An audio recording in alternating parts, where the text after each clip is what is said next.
Ryan had been to every state park in Utah, where he collected a small item from each. A rock, a stick, a pressed leaf. But there was one more place on his list, and it was the last for a reason.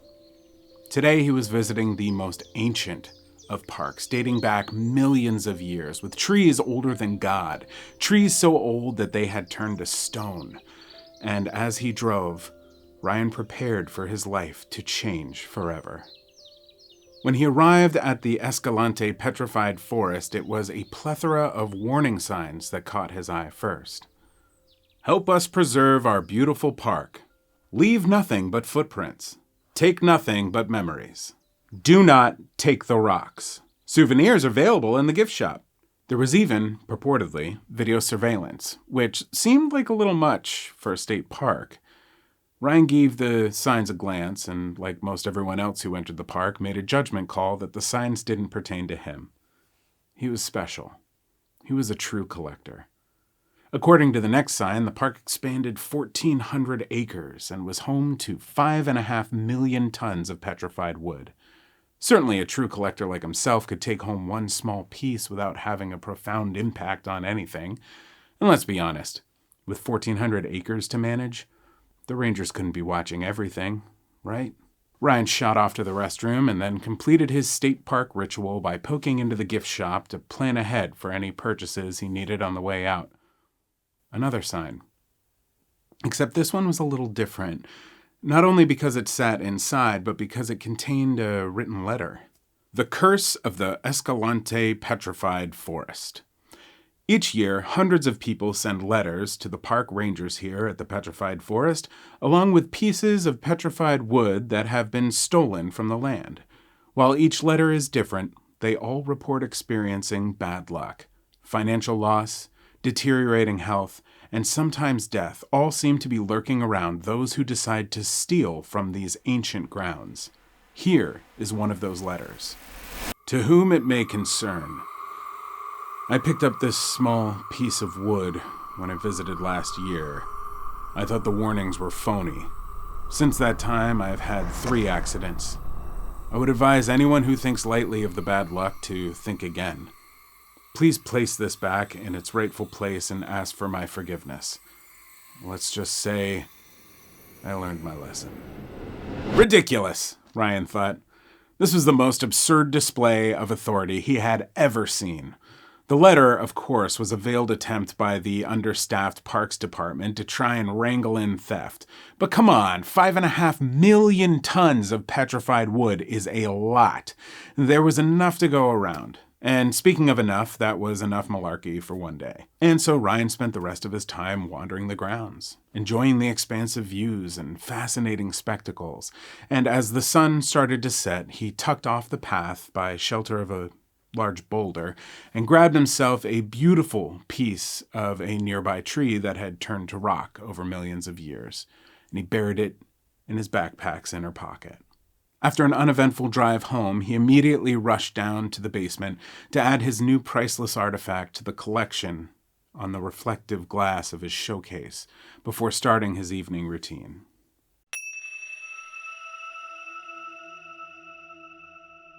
Ryan awoke to a throbbing big toe an hour before his alarm.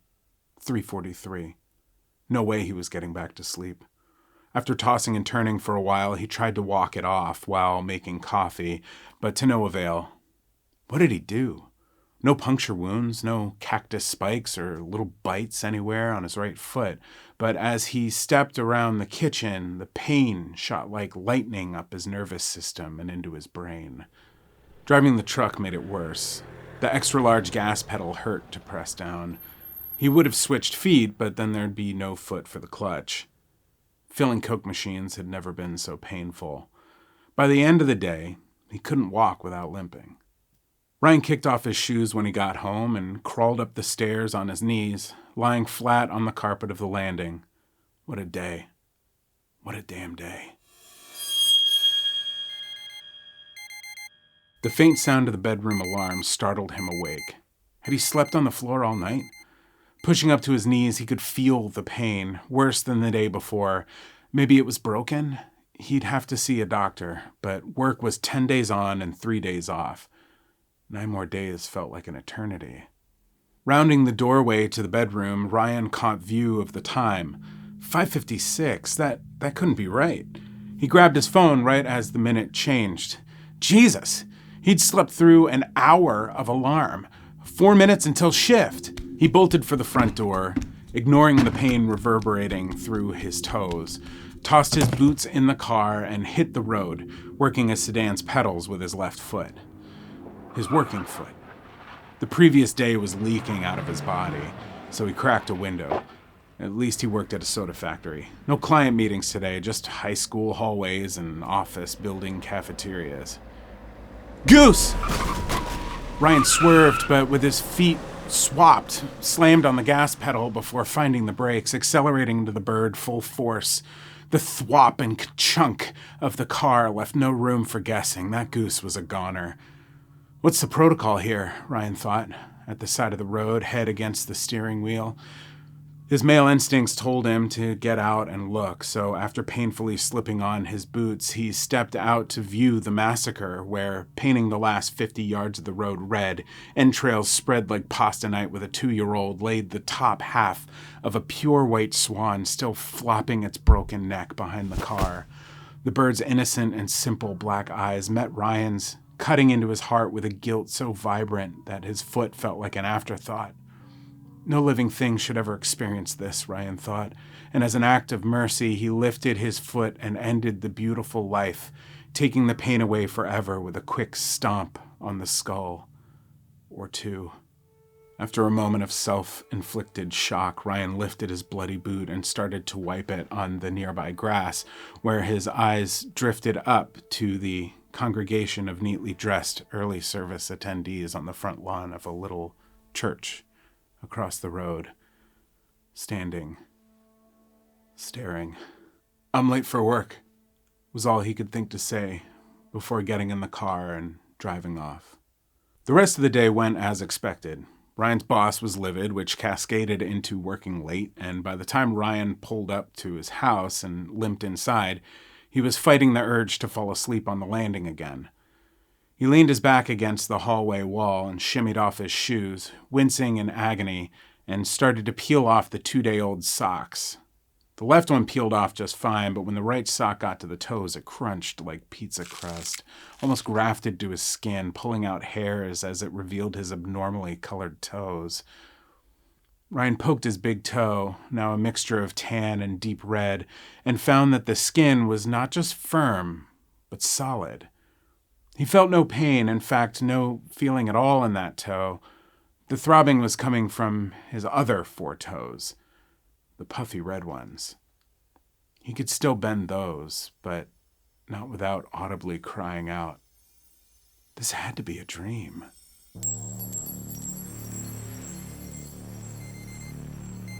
The alarm. No, when had he fallen asleep? Ryan jolted awake, pushing his back off the wall of the hallway, and stood up for a moment before the white lightning of his solidified toes crippled him into a pile. A pathetic whimper escaped his lips as he looked down at his 2 hardened toes next to their 3 swelling purple companions. 5:45. He had the smallest window to get to work on time if he left this instant. So, tossing his boots into the car again, Ryan pressed on the gas with his left foot and sped off to work. 6 o'clock on the dot. He shoved one sockless foot into his boot, braced himself, and shoved in the other. He gave a wave to his boss through the second-story window and got his truck ready. Ryan's hope was that from 2 stories up, Mr. Paulson had mistaken his unkempt hair for post-shower wetness. At the very least, his boss couldn't smell him from all the way up there. Forgetting socks made Ryan aware of every single seam inside of his work boots. The day seemed long, painful, but uneventful. A few stares and laughs from high school students holding their noses, but that wasn't that out of the ordinary. When he reached his home, Ryan passed the landing with purpose, heading straight down the hallway to the bathroom to shower. He hesitated at the boots. Angry still about forgetting the socks, his left foot had blisters all along the outside, but his right had gotten far worse. 4 of his toes were now solid, and his pinky toe was well on its way. The tendons on his foot looked like tree roots stretching up like tiny maroon tentacles. This was more concerning than the rest of his foot, which bled from the abrasions of the boot. He could feel the tiredness thickening. He wanted to fall asleep and take a break from the pain, but he had to shower for fear of losing his job tomorrow. A shower, and then... The alarm sounded off, but this became the least of Ryan's worries as he looked down to see half of his foot rigid like rock. Ryan rose with anger, crossing to the alarm, which blinked 4:45, and pulled the cord from the wall. Grabbing his keys and leaving those goddamn boots behind, he sped off left-footed for the emergency room. It took a while to convince the on-call staff that he was not drunk, homeless, or violent, and after a truly lengthy wait, he finally caught the attention of a triage nurse who meandered him into an exam room. Another long wait produced a real-life doctor, lacking real-life emotions, who poked and prodded and asked things like, "Did that hurt?" when Ryan screamed out in pain. The prognosis? Keep an eye on it. Take some ibuprofen and come back if it gets worse. Ryan woke up in the cab of his truck in the parking lot of the Coke distribution center, the electric buzzing of his transformation reverberating in his calf now, leaving his foot completely numb. 5:40. Mr. Paulson pulled in his Mustang and caught a glance of Ryan as he pulled a baseball cap over his dirty hair. Ryan cracked the window. "Just getting an early start, sir." Mr. Paulson gave a concerned wave that matched his glossy stare. Tonight Ryan had to shower, no matter what. Ryan's right boot was not coming off. It was splitting along the seams. His foot had expanded, and when he lifted the leg of his jeans to investigate, the diseased tentacles were reaching across his shins. Ryan grabbed the largest kitchen knife from the block on the counter and sat with his back against the cabinets, carefully slicing away at the boot until it released his stone foot. Tipping what was left of his boot, out rolled his toes. 5 perfect, million-year-old rock samples. The curse. After waking on the kitchen floor, Ryan shot off to work one last time, where Mr. Paulson swiftly fired him while covering his nose and mouth with his tie. Ryan slept on the landing again, and with no alarm, no responsibilities to wake him, he slept deep and dreamlessly. He would have kept sleeping, but the nerves in his leg were crackling with electricity again. His entire calf was now a marbly red and black. This whole situation was getting out of control. Ryan dragged his heavy, useless leg down the stairs and into the garage, grabbing a hacksaw from his workbench and flopping down onto a stool. He panged the blade against his foot and it sparked. He would need to cut flesh if he wanted to get this thing off. Ryan placed the teeth of the saw above the knee on his still tender flesh, breathed in sharply and with eyes clenched tight, colors swirling behind his eyelids, started to jerk his arm back and forth.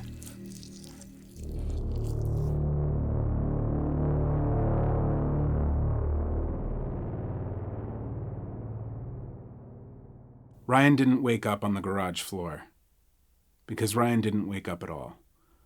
2 police officers, having followed the trail of blood on the driveway, raised the garage door to reveal Ryan's body, laying in his own blood, with his gray leg still attached by a few mere tendrils of ligament and skin. The rookie ran off to vomit. "Why would anyone cut themselves up?" "I don't know, rookie. If this job has taught me anything, it's that you can never know what's going on inside people's minds." The captain left the young officer to guard the garage and ventured inside, where he eventually found the bloody knife and 5 perfectly normal-looking severed toes on the kitchen floor. But before the captain came back, after gaining his bearings, the rookie, still bent over, managed one more look at the dead body. And that's when he caught the dead man's eyes, which were locked onto something just beyond the doorway. Inside the house, a room, a display case, with a bunch of useless crap, but one beautiful, irresistible rock.